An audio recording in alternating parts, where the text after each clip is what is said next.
ಅಖಿಲ ಭಾರತ ಕಾಂಗ್ರೆಸ್ ಸಮಿತಿ ಅಲ್ಪಸಂಖ್ಯಾತರ ವಿಭಾಗದ ವತಿಯಿಂದ ದೆಹಲಿಯಲ್ಲಿ ಸಂವಾದ ಕಾರ್ಯಕ್ರಮವನ್ನು ಆಯೋಜಿಸಲಾಯಿತು.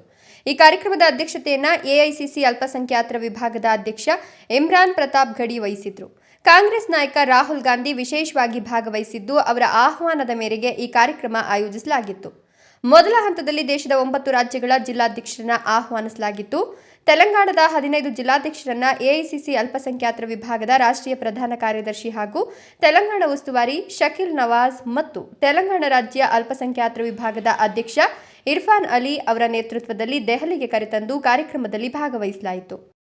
ಕಾರ್ಯಕ್ರಮದಲ್ಲಿ ಮಾತನಾಡಿದ ಶಕೀಲ್ ನವಾಜ್ ತಮ್ಮ ಭಾಷಣವನ್ನು ಪ್ರೇರಣಾದಾಯಕ ಕವಿತೆ ಮೂಲಕ ಆರಂಭಿಸಿದರು. ಸಂಕಷ್ಟಗಳು ಶಾಶ್ವತ ಅಲ್ಲ, ಅವು ಕಾಲಕ್ರಮೇಣ ಕಳೆದು ಹೋಗ್ತವೆ. ಜಾಗೃತ ಸಮಾಜ ತನ್ನ ಹಕ್ಕುಗಳನ್ನು ಬೇಡೋದಿಲ್ಲ, ಸಾಧಿಸಿಕೊಳ್ತದೆ ಎಂಬ ಸಂದೇಶವನ್ನು ಅವರು ನೀಡಿದರು.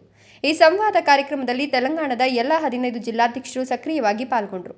ಕಾರ್ಯಕ್ರಮದ ಕೊನೆಯಲ್ಲಿ ಕಾಂಗ್ರೆಸ್ ನಾಯಕ ರಾಹುಲ್ ಗಾಂಧಿ ಅವರು ಶಕೀಲ್ ನವಾಜ್ ಅವರ ಸಂಘಟನಾ ಸಾಮರ್ಥ್ಯ, ನಾಯಕತ್ವ ಮತ್ತು ಪಕ್ಷದ ಬೆಳವಣಿಗೆಗಾಗಿ ಸಲ್ಲಿಸಿರುವ ಸೇವೆಯನ್ನು ಮುಕ್ತ ಕಂಠದಿಂದ ಪ್ರಶಂಸಿಸಿದರು.